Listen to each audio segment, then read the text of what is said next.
Marcus Whitfield had eaten breakfast in that kitchen 400 mornings in a row, and he could not remember a single one of them until this one. The fork was halfway to his mouth. A cube of butter sat melting on warm bread, and Dara Coleman was leaning close enough that her voice barely needed to leave her throat at all. "Don't eat that butter." He didn't move. The bite stayed suspended between plate and mouth. The espresso machine finished its cycle behind her, and for a second that was the only sound in the room. "What?" he said, not lowering the fork. "Please, just don't. Not this morning." 6 weeks she'd worked in this house. In that time she had never once given him a reason to look at her the way he was looking at her now. "Dara." He set the fork down slowly, bread and all. "That's a strange thing to say to me. I know how it sounds. Try me anyway." Her eyes flicked toward the hallway, and this time he understood why. Heels. Still upstairs. Coming. "I can't. Not right now." Her voice dropped almost to nothing. "Just trust me. One morning. That's all I'm asking." He wanted facts. Wanted something he could weigh. But her face wasn't afraid. It was the careful blankness of someone who'd already priced out what speaking would cost her, and decided to pay it anyway. Before we go any further, take a second to like this video, subscribe to the channel, and leave a comment below if you think Marcus should trust Dara. Now, let's see what happens next. "Marcus?" Elaine's voice arrived a beat before she did. "You're not eating?" She rounded the island in a champagne-colored robe and stopped a few feet away, close enough to see the untouched fork, close enough to see how close Dara still stood. "What's going on over here?" Dara stepped back and reached for the coffee pot, like that had been her purpose all along. "Just checking if Mr. Whitfield wanted it stronger this morning." Elaine's gaze moved from Dara to Marcus and stayed a beat too long. "You look like you're thinking too hard for 8 in the morning."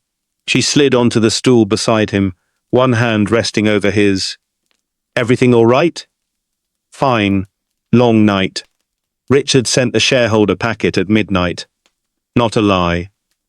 Not the truth he was thinking about either. "That man has no sense of timing," Elaine said, and laughed, and slid the butter dish an inch closer to him with 2 fingers, a gesture so small it would have meant nothing on any other morning. "Eat. You have the Hendricks call in an hour." Marcus looked at the butter, looked, for exactly 1 second, at Dara, who was very deliberately pouring coffee that didn't need pouring. "I'm not that hungry," he said, and pushed the plate 2 inches left. "I'll grab something at the office." Elaine's hand went still. "You never skip breakfast. First time for everything." He stood, kissed the top of her head the way he did most mornings, and picked up his jacket. At the doorway he paused. "Dara, walk me to the car. I want to talk about next week's menu." There was no menu conversation, and both of them knew it. He was almost to the front hall when he realized his phone was still on the charger by the coffee maker, and turned back, quiet enough that neither woman heard him return. Elaine was still at the island, alone now. She picked up the knife he'd left on his plate, unhurried, and drew it slowly through the butter, the same dish, the same untouched square, and spread it over a fresh piece of toast, with the calm precision of a woman who had done this exact motion 100 times, and would do it 100 more. Then she lifted her eyes, as if she'd known he was standing there the whole time. "You're sure?" she said, and smiled, and took a bite. Marcus stood very still in the doorway of his own kitchen, and did not move until she had swallowed. Elaine did not get sick. Marcus watched for it all day, a headache during the Hendricks call, a text cancelling the spa, anything, nothing came.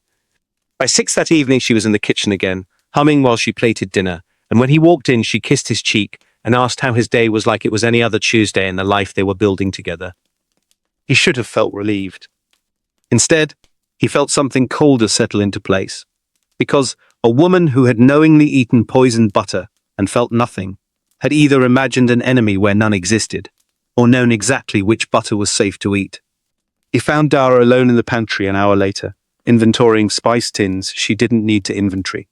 "She ate it," he said quietly, closing the door behind him. "This morning.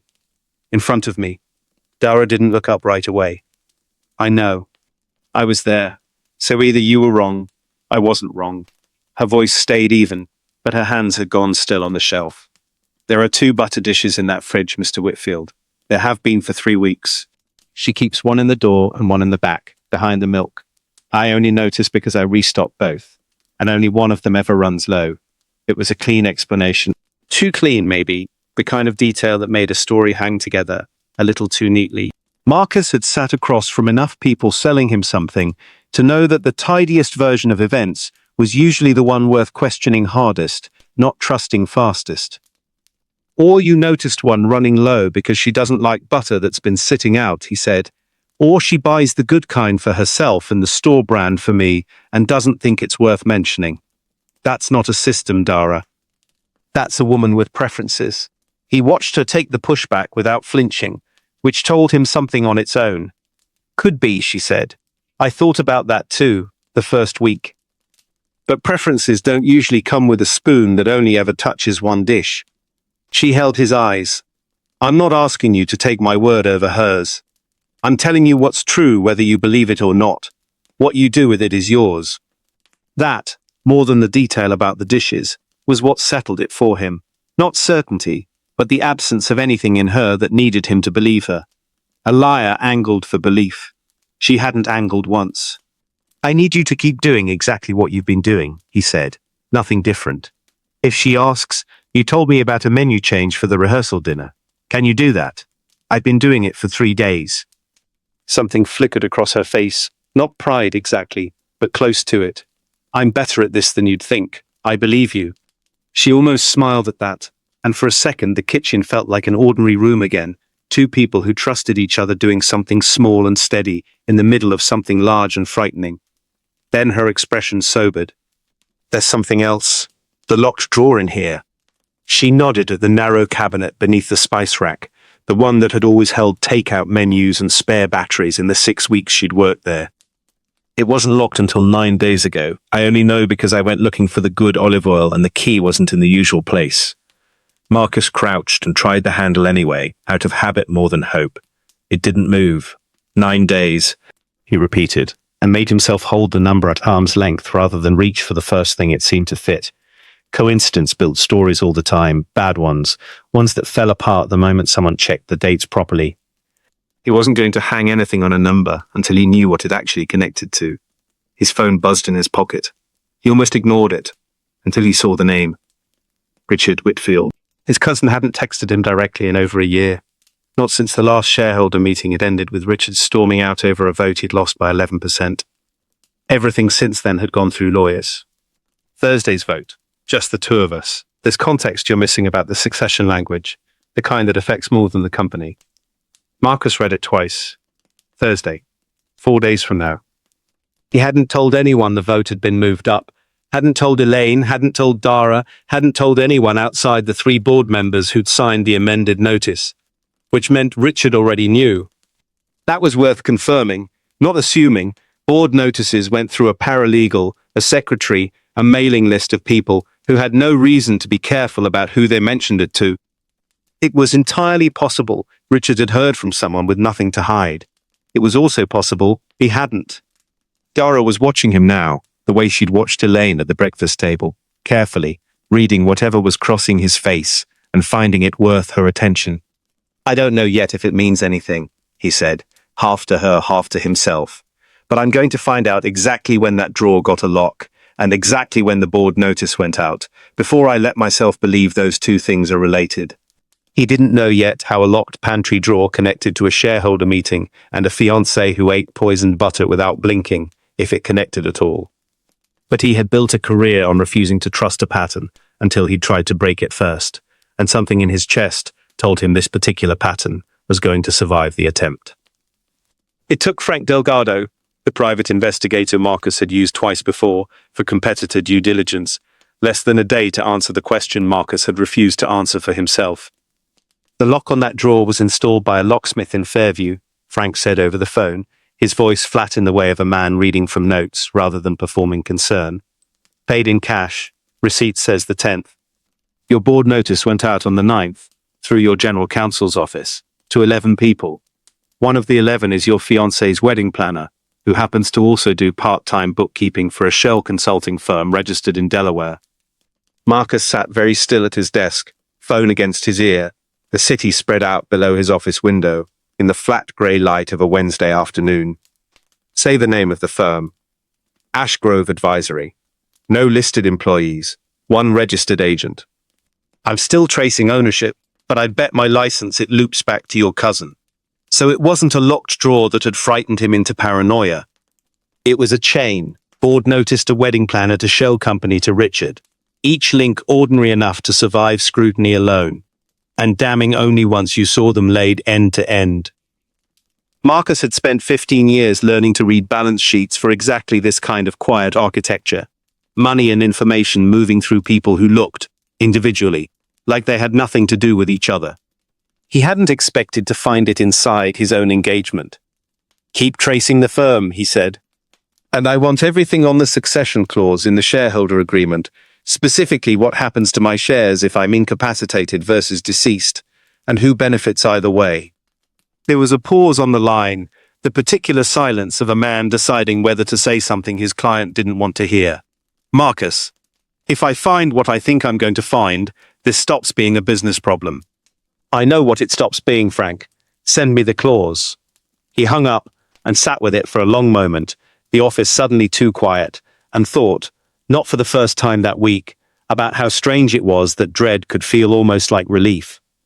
He'd spent 3 days waiting for proof that he'd imagined all of it, that Dara had misread an ordinary kitchen habit, and he'd let a locked drawer become a conspiracy out of nothing but nerves before a wedding. Instead, the proof kept arriving in the opposite direction, patient and specific, and each new piece made the ground under him feel a little more solid, even as the picture it built grew worse. That night he found Dara in the kitchen later than usual, wiping down a counter that didn't need it, the particular busy work of someone waiting for him to come find her. You look like you haven't eaten, she said, not looking up. I haven't.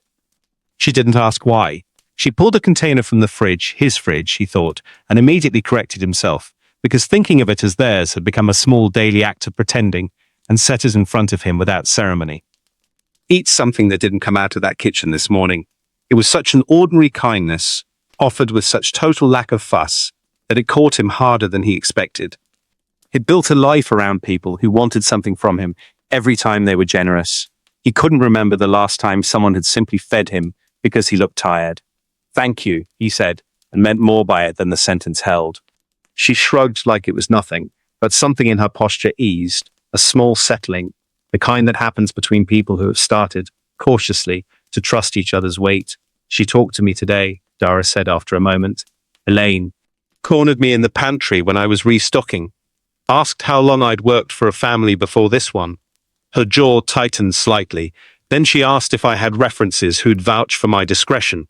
Said it like a compliment. Wasn't one. Marcus set down his fork. She's testing you. She's threatening me. Dara said it plainly, without drama, which made it land harder than if she'd dressed it up. Politely. The kind of threat that doesn't leave marks if I ever tried to describe it to someone else. She said good staff know when loyalty is worth more than a paycheck. Then she smiled and asked me to make sure the good china was out for Thursday. A beat. Rehearsal dinner planning, apparently, except we don't have a rehearsal dinner scheduled until next week. Marcus went still. She's moving something up. That's what I thought too. He pulled out his phone, scrolled back through Richard's text from 2 days earlier, before Thursday's vote, and felt the two threads, corporate and domestic, board vote and butter dish, pull suddenly and unmistakably taut into a single line. Thursday, the vote, and now, apparently, whatever Elaine was quietly arranging inside his own dining room on the same day. He didn't have time to say any of that out loud before he heard it, Elaine's voice, low, coming from the hallway just past the pantry door, the particular careful pitch of someone who believed she was alone. Thursday works. Everyone's already going to be here for the dinner, so nobody asks why the timing's tight. A pause, listening. No, he still doesn't suspect anything. He's been distracted with the board. Another pause. Longer. I told you, once Thursday's done, the rest of it takes care of itself. The paperwork's already sitting with my lawyer. It just needs the date filled in. Don't call me again about this. Use the email. The voice moved further down the hall. A door closed somewhere. Then silence. Dara turned to him, her face pale, her hand still gripping the dish towel like it was the only steady thing left in the room. "What paperwork?" she whispered. Marcus didn't answer right away. He was doing the same thing he did with a bad contract, reading not the words on the page, but the shape of what someone had gone out of their way not to say. "The rest of it takes care of itself. Already sitting with my lawyer. Don't call me again about this. No numbers, no clause names, no confession. A woman careful enough to have this conversation in her own hallway and still give away almost nothing because she'd clearly had it, or one like it, more than once before, and had learned exactly how much a hallway could be trusted to keep private. That carefulness frightened him more than a confession would have. "I don't know yet," he said finally, "but she's not planning a wedding rehearsal. She's finalizing something, and Thursday is the date she's finalizing it toward." He looked at the clock on the wall. 2 days, less than 48 hours, standing between him and a dinner table he was apparently not expected to leave the same man he sat down as. "We need to see that paperwork," Dara said. "We need to know what lawyer holds it, and we need Frank to find out before Thursday morning, not after." He was already moving toward the study, already reaching for his phone. "Whatever it is, she's confident enough to talk about it 2 rooms away from where I sleep. That means she thinks she's already won." He stopped at the doorway and looked back at Dara, who hadn't moved, who was still standing very straight in the middle of the kitchen, like she was holding the room together by will alone. "That's good," he said quietly. "People who think they've already won stop being careful. That's when they make the mistake that actually catches them."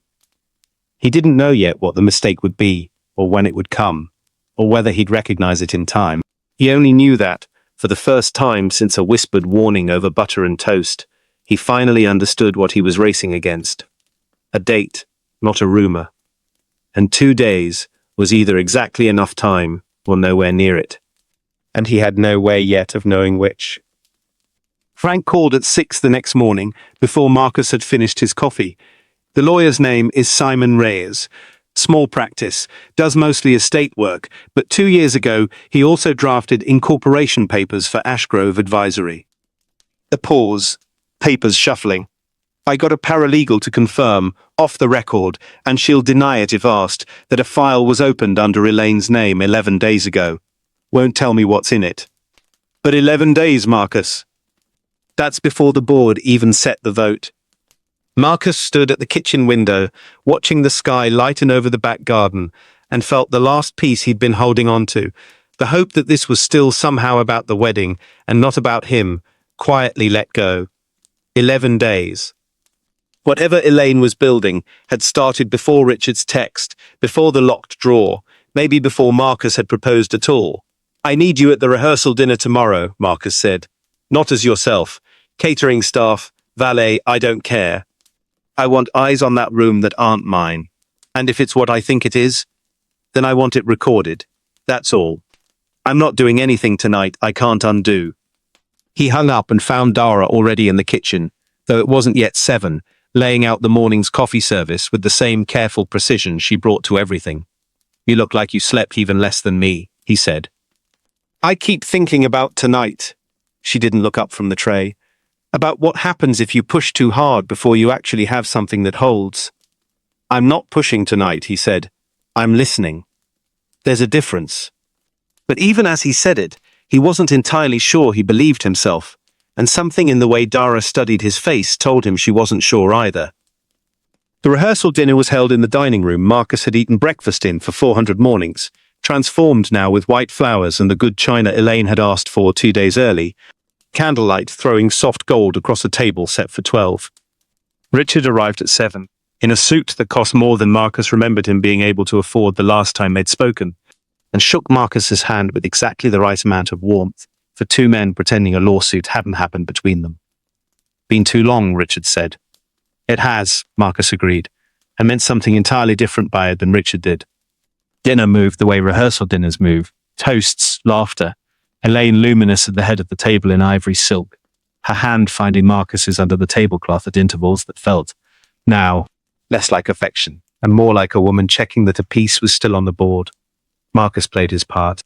He let Elaine refill his glass, though he drank from it only when he was certain she was watching, and set it down the moment she looked away. He watched the whole time, for the moment Frank had told him to watch for, the moment someone believed they'd already won and stopped being careful. It came, or seemed to, during dessert. "To new beginnings," Richard said, raising his glass toward Elaine, a phrase just slightly too specific for a toast about a wedding. "Everything falling into place, right on schedule." "Almost everything," Elaine said, and her gaze flicked, just briefly, toward Marcus, checking. Marcus set down his fork. "I wanted to say something, since we're all here." He kept his voice light, curious rather than accusing, the tone he used in negotiations when he wanted the other side to keep talking before they realized how much they'd already given away. "Ashgrove Advisory. I keep hearing that name this week." "Either of you know it?" The table's cheerful noise thinned by degrees. Richard's expression didn't move. Marcus gave him credit for that. The practiced stillness of a man who negotiated for a living, but his hand, halfway to his wineglass, paused a half-second too long. "Should I?" Richard said, easy, almost bored. "Maybe not," Marcus said. "It's a small firm, Delaware. I only found it because a locksmith receipt led me to it, which led me to a lawyer, which led me to a file with Elaine's name on it, opened 11 days before our engagement announcement even ran." He smiled, mild, unthreatening. "I don't need to know what's in the file tonight. I just wanted you both to know that I know it exists." Elaine's composure didn't crack. That was what unsettled him most, watching it not crack. She set down her wineglass with perfect care and looked at him with something that wasn't panic at all.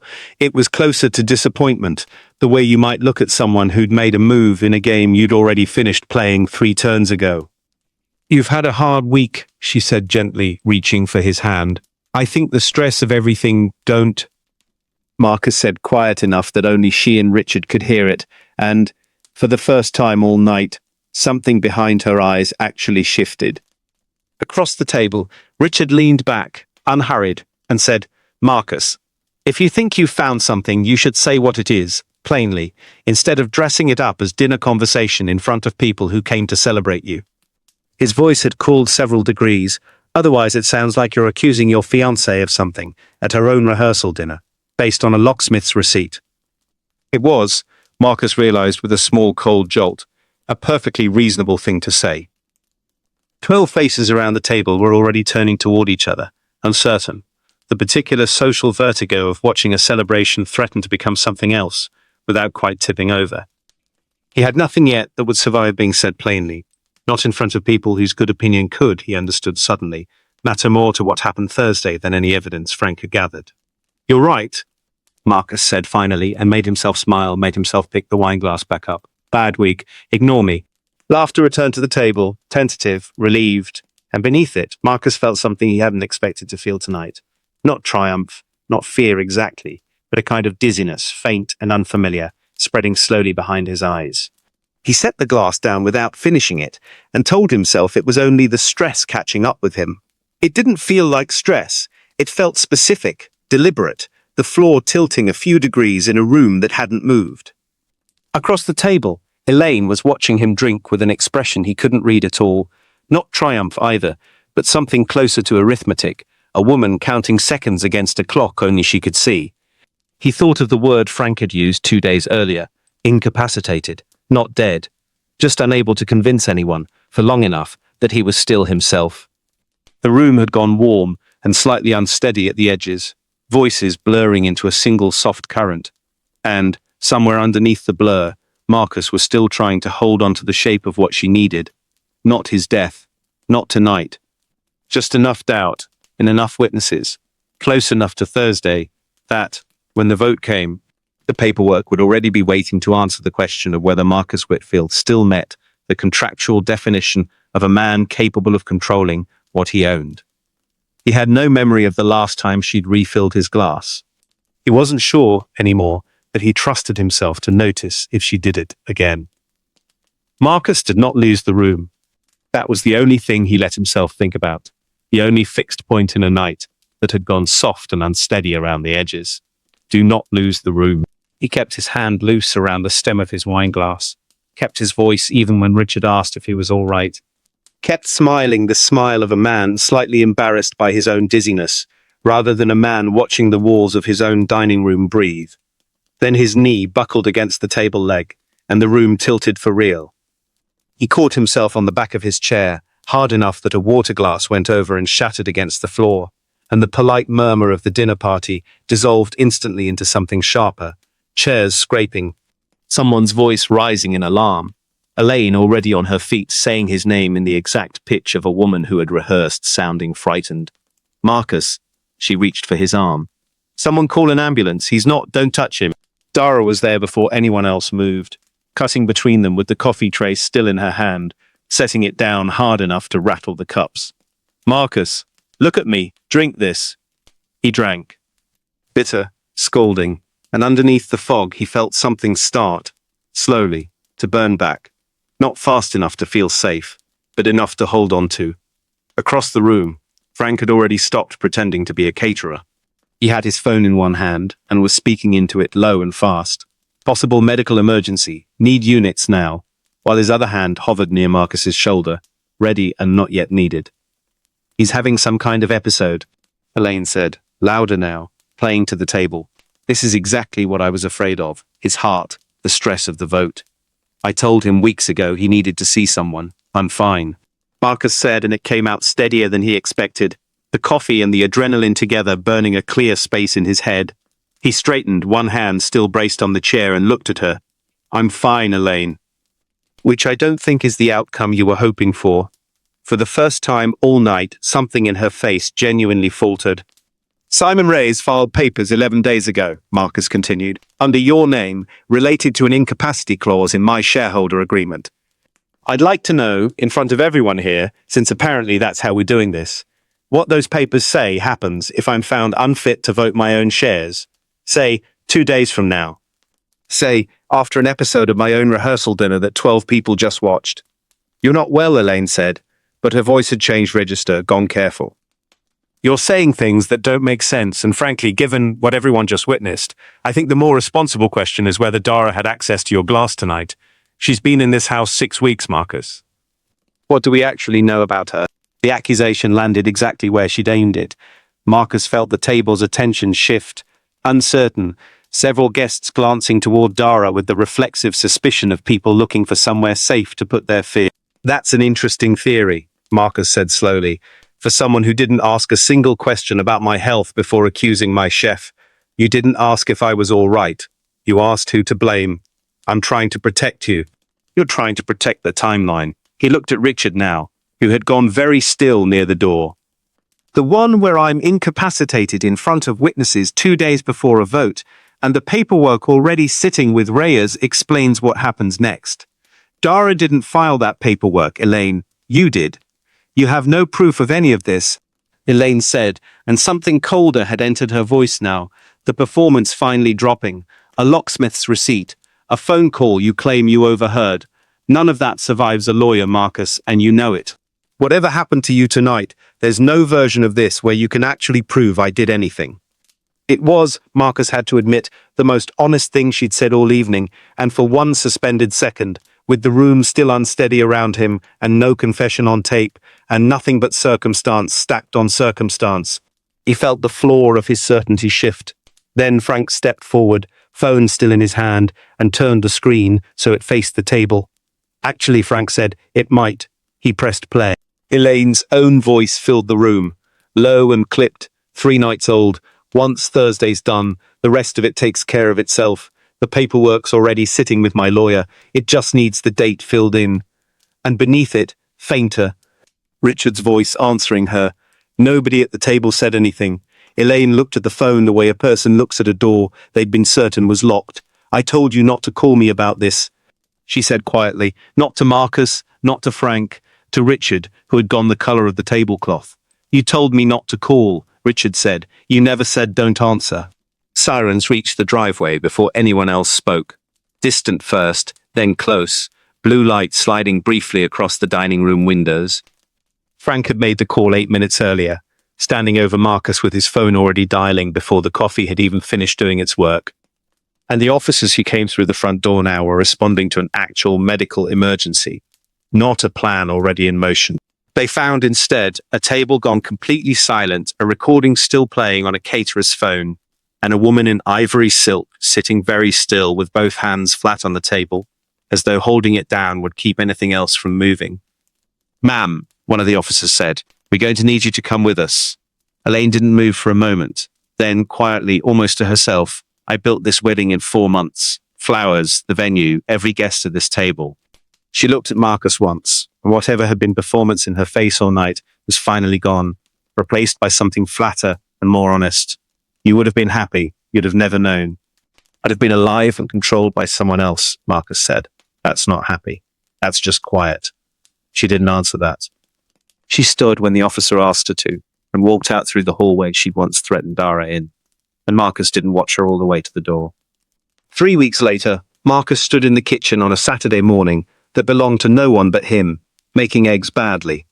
The way a man makes eggs when he's spent 40 years paying other people to do it for him. "You're doing that wrong," Dara said from the doorway, not unkindly. "I know." She came and stood beside him anyway, correcting the heat without taking the pan away from him, the way she'd done 100 small things in 3 weeks that had nothing to do with her job description, and everything to do with the fact that a house that had almost become a crime scene needed, slowly, to become a home again. "The board confirmed the vote yesterday," Marcus said. "Full control. Richard's out, resigned before they could vote him out, which tells you what he thought the outcome would have been. He plated the eggs, uneven but edible. Reyes is cooperating. Elaine's lawyers are trying to argue the recording was obtained illegally. Frank says it won't work. Consent laws in this state only require one party to know they're being recorded, and Richard's the one who called the phone that was recording. And after everything Dara said, she still tried to put it on me. At the table. In front of everyone. She was good," Marcus said, and there was no admiration left in it. Just fact. Good enough that if you hadn't been standing right there with the coffee, it might have worked long enough to matter. He set 2 plates on the counter, the same counter where he'd once watched her spread poisoned butter on toast, and ask, smiling, "You're sure?" and looked at it a moment before deciding, quietly, that it could still just be a counter. "Trials in the spring. I told the DA I wasn't interested in theatre, just accurate charges." Dara nodded slowly, and there was a small silence between them, the comfortable kind, grown out of 3 weeks of exactly this, ordinary mornings, unremarkable kindness. 2 people who had stopped needing to prove anything to each other. "I've been thinking about something," Marcus said. "Head chef position's open, has been since everything. I'd like it to be yours. Not because of what happened. Because you're better at this than anyone I've hired in 10 years, and I noticed that before any of the rest of it started." Dara looked at him for a long moment, something careful and unguarded moving across her face at once. "I'll think about it," she said, which they both understood meant yes, and reached over to steal a piece of toast off his plate, untouched by anything but butter, plain and ordinary and entirely safe, and ate it without hesitation. Right in front of him, Marcus watched her do it, and felt something in his chest finally, fully unclench. Outside the window, the morning was bright and unremarkable, the kind of Saturday that would have meant nothing to him 3 weeks ago, and now felt, quietly, like the only kind of morning worth having. No performance, no test, no one watching to see whether he'd survive breakfast. Just 2 people, a kitchen, and a piece of toast eaten without fear. If this story kept you watching until the very end, take a moment to like the video and subscribe for more powerful stories of justice, betrayal, and redemption. And tell us in the comments at what moment did you realize Elaine's plan was about control, not love. We'll see you in the next story.